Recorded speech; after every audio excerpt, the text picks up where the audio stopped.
صنعتی اور زرعی بجلی صارفین کے لیے وزیر اعظم پیکج پر نیپرا میں سماعت کل ہوگی۔ پیکج کے تحت صنعتی اور زرعی شعبے کو اضافی بجلی 22.98 فی یونٹ پر فراہم کی جائے گی۔ مزید جانیں گے ڈان نیوز کے نمائندے طاہر شیرانی سے۔ طاہر بتائیے۔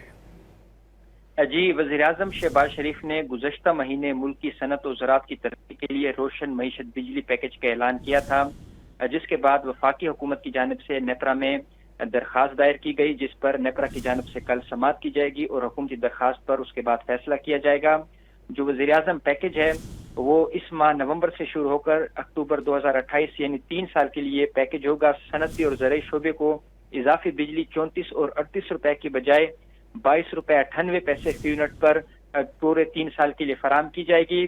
کے الیکٹرک سمیت ملک بھر کے صنعتی اور زرعی صارفین وزیر اعظم پیکج سے مستفید ہو سکیں گے۔ وزیر اعظم پیکج پر مثبت ایف سی اے یعنی جو اضافہ ہوگا وہ لاگو ہوگی، تاہم جو منفی ایف سی اے ہے، سیمائی ایڈجسٹمنٹ ہے اور ڈیٹ سروسز سرچارجز ہیں وہ لاگو نہیں ہوں گے۔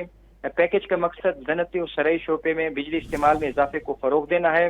اگر انکریمنٹل کنزمپشن 25% زیادہ بڑھی تو ریویو ہوگا اور پیکج کی شفافیت کو یقینی بنانے کے لیے اس کا ہر 6 ماہ کے بعد جائزہ لیا جائے گا۔ جی بہت شکریہ طاہر شیرانی، آپ نے اپڈیٹ کیا۔